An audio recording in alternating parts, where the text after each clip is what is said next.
গর্বের সঙ্গে বলতে পারি যে আমরা মুর্শিদাবাদবাসী এখন আমরা শিক্ষাতে অনেক এগিয়ে। মুস্তাক নাজিমের বাবার সাথে আমরা কিছু কথা বলে নেব। প্রথমে জানাই আপনাকে অনেক শুভেচ্ছা যে বেলডাঙার বুকে যে গোটা রাজ্যে প্রথম হয়েছে আপনার ছেলে, কেমন লাগছে এখন এই মুহূর্তে? আমি একজন পেশায় শিক্ষক, তো শিক্ষক রূপে এবং গার্জেন রূপে দুটোতেই খুবই ভালো লাগছে যে আমিও যেহেতু মাদ্রাসা বোর্ডের একজন শিক্ষক এবং আমার ছেলে মাদ্রাসা বোর্ড থেকে যে রাজ্যে প্রথম হয়েছে সেজন্য আমি অত্যন্ত গর্বিত। মুর্শিদাবাদ জেলাকে পরিযায়ী শ্রমিকদের জেলা বলা হয়, তারপরে বেলডাঙাকে বিভিন্নভাবে দুর্নাম করা হয়। হ্যাঁ, সেই ক্ষেত্রে এই যে বেলডাঙা কিছুদিন আগে আপনি শুনেছেন নিশ্চয় যে 4টে ভিডিও হয়েছে, তারপরে আরও 2টো WBCS অফিসার হয়েছে, তারপরে যে রেজাল্ট করেছে আপনার ছেলে, এটা নিয়ে কি বলবেন, কি মেসেজ দিবেন? এর সঙ্গে আমি আর একটা বিষয় জুড়ে দিতে চাই যে গত বছর যে নিটের যে এক্সাম হয়েছিল তাতে সবচেয়ে বেশি পশ্চিমবঙ্গের মধ্যে সবচেয়ে বেশি মুর্শিদাবাদের যারা কৃতি সন্তান তারাই কিন্তু র্যাঙ্ক করেছিল। সেই সঙ্গে আমরা গর্বের সঙ্গে বলতে পারি যে আমরা মুর্শিদাবাদবাসী এখন আমরা শিক্ষাতে অনেক এগিয়ে এবং আমরা অত্যন্ত প্রোগ্রেসিভ। আমরা মুর্শিদাবাদের প্রত্যেকটা গার্জেন সচেতন, তাদের ছেলে মেয়েদেরকে আর তারা পরিযায়ী শ্রমিক আর ভাবেন না, তারা কিন্তু সবসময় ভাবেন যে আমার ছেলে IAS, IPS, WBCS কিংবা ডাক্তার কিংবা টিচার বা বিভিন্ন ধরনের সফলতার চূড়ান্ত শিখরে উপনীত হবে। আপনার ছেলে যে পড়াশোনা করতো, পড়াশোনাটা ছোট থেকে কি মেধাবী ছিল? আমার ছেলেটা নিজস্ব জগৎ ছিল। আমি তাকে কিন্তু কখনো পড়াশোনার জন্য চাপ দিইনি। ছোটোবেলা থেকেই তার নিজের একটা পড়াশোনার জন্য জেদ ছিল, যে বিষয়টা ও নিজে নিজে করবে নিজের মধ্যেই কিন্তু থাকতো। সুতরাং আমাকে খুব একটা বেশি দেখতে হয়নি। ও নিজেই ওর যে বড় ভাই, ওর বড় ভাইয়ের বই দেখে এবং ওর বড় ভাইয়ের সঙ্গে থেকে পড়াশোনার মধ্যে ও নিজেকে মনোনিবেশ করেছিল। এখনকার যুগে দেখা যায় বাচ্চাদের বয়স 4 বছর হলেই পড়ার যে চাপ দেওয়া শুরু করা হয়, যে পড়াশোনা করতে হবে, ফার্স্ট হতে হবে, যে একটা মানসিক যে চাপ দেওয়া হয়। তারপরে আর একটা হচ্ছে যে ইংলিশ মিডিয়ামে পড়াতে হবে। এই বিষয়টা নিয়ে আপনি শিক্ষক হিসাবে কি বলবেন? সেই সব অভিভাবকদের কি বার্তা দিবেন? আমি আমার ছেলেকেই একটা দৃষ্টান্ত রূপে আমি সবার সামনে পেশ করতে চাই। আমার ছেলে প্রথমে খাদিজা মডেল মিশনে সে পড়তো।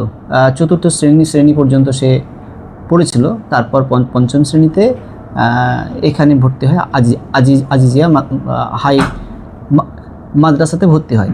তো ওর মধ্যে যে বিষয়টা ছিল যে পড়াশোনার জন্য ও কিন্তু সবসময় নিজেকে নিয়োজিতই করতো। মানে যখন থেকে ও একটা নিজের জগতের মধ্যে কিন্তু সবসময় সে পড়াশোনা করতো। এখন দেখা যায় যে বাচ্চাদের ওপরে যে একটা চাপ সৃষ্টি করে অভিভাবকরা, বাচ্চাতে পড়াশোনা করে আগামীতে কি সে দেখা গেল অনেক সময় দেখা যায় বাচ্চা অবস্থায় ভালো পড়াশোনা করে কিন্তু মাধ্যমিকে হয়েছে সে খারাপ রেজাল্ট হয়। আবার এমনও দেখা যায় যে বাচ্চা অবস্থায় একদম কিছুই জানেন না কিন্তু মাধ্যমিকে ভালো র্যাঙ্ক করছে, এইচএসে ভালো র্যাঙ্ক করছে। এটা নিয়ে কি আপনার পড়াশোনার প্রতি আগ্রহ যদি তৈরি করাতে হয় তাহলে পড়াশোনার উপরে চাপ না দিয়ে পড়াশোনাটাকে আকর্ষণীয় কিভাবে করা যায় তার জন্য কিন্তু সচেষ্ট হতে হবে প্রত্যেক গার্জেনকে। হ্যাঁ, এটাই একদম খুব ভালো কথা বলেছেন। আর আগামীতে যে একটা কথা সবসময় শোনা যায় যে মাদ্রাসার বলে একটা নাক ছিটকাই, এটা গোটা রাজ্যতেই আছে যে মাদ্রাসার ছাত্র কি হবে, যে একটা, এটা নিয়ে কি বলবেন? মাদ্রাসার ছাত্র এখন অনেক দূরে দূরে সব যাচ্ছে, WBCS থেকে শুরু করে নানান ধরনের। এই তো এর আগে আমাদেরই দেবকুণ্ড হাই মাদ্রাসার একজন কৃতি ছাত্র সে বিডিও হয়েছেন। সুতরাং মাদ্রাসা কিন্তু আর কোনো ব্রাত্য নয় এবং মাদ্রাসা দেখে কেউ আর নাক ছিটকায় না। প্রত্যেকেই সোশ্যাল মিডিয়ার দৌলতে সবাই জেনে গিয়েছে যে মাদ্রাসা পশ্চিমবঙ্গ মাদ্রাসা শিক্ষা পর্ষদ বলে যে একটা মাদ্রাসা সরকারি বোর্ড আছে এবং সেই বোর্ডের অধীনে পড়াশোনা করলে প্রচুর সফলতা পাওয়া যায়। সে বিষয়ে কিন্তু এখন সোশ্যাল মিডিয়ার মাধ্যমে হোক বা বিভিন্ন ধরনের মানুষের মাধ্যমে একটা জনমত তৈরি হয়েছে। মাদ্রাসা বোর্ডে বিগত কয়েক বছর থেকে দেখা যাচ্ছে যে বেলডাঙাতে ভালো রেজাল্ট হচ্ছে, এটার কি কারণে? আমি তো বললাম যে মুর্শিদাবাদের অন্তর্গত যে বেলডাঙার মধ্যে শিক্ষার যে বিষয়টা, সচেতন গার্জেনের পরিমাণ এখন অনেক বেড়েছে। এখন আর পরিযায়ী শ্রমিক হিসেবে তারা নিজেকে পরিচিত দেয় না, বা পরিচিতিকরণ করে না। তারা সবসময় চায় যে তাদের ছেলেমেয়েরা উঁচু জায়গাতে বা মানে উঁচু স্থানে তারা পড়াশোনা করুক। আর বেলডাঙা যে আগামীতে বেলডাঙার যে একটা দুর্নাম চারিদিকে ছড়িয়ে গেছে, যে বেলডাঙা মানেই একটা সন্ত্রাস, বেলডাঙা মানেই একটা যে মানে সন্ত্রাসের আঁতুড়ঘর বা বিভিন্ন রকমের একটা ন্যারেটিভ একটা সেট হয়েছে, এটা নিয়ে কি বলবেন? বেলডাঙা সম্পর্কে অনেকের অনেক রকম ধারণা আছে। বিশেষ করে আমি যখন কলকাতায় গিয়েছিলাম, আমি কলকাতাতে এর আগে আমি যেখানে থাকতাম সেখানে আমাদের দিদির সাথে কথা বলে দেখেছিলাম যে বেলডাঙা সম্পর্কে একটা ন্যারেটিভ সেট হয়েছে। এটা টোটালি একটা সোশ্যাল মিডিয়া তথা হোয়াটসঅ্যাপ ইউনিভার্সিটি যাকে বলা হয়, এবং বিভিন্ন ধরনের একটা কুৎসা অপপ্রচারের একটা মাধ্যম, এবং সেই অপপ্রচারে অনেকেই কান দেন।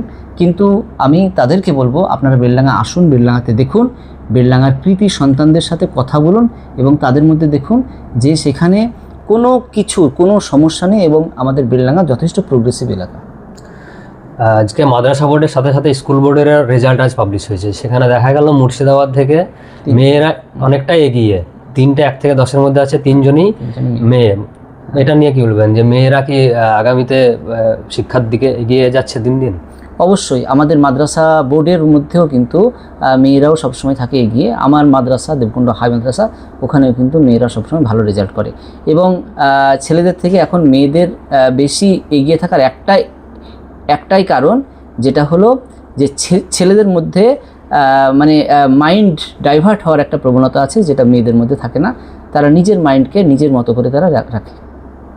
এখন দেখা যায় মেয়েরা মাধ্যমিক অবধি পড়ছে, তারপরে বাড়ি থেকে বিয়ের জন্য চাপ দিচ্ছে, অনেকটাই আমরা দেখতে পাই গ্রামের দিকে এটা বেশি হচ্ছে।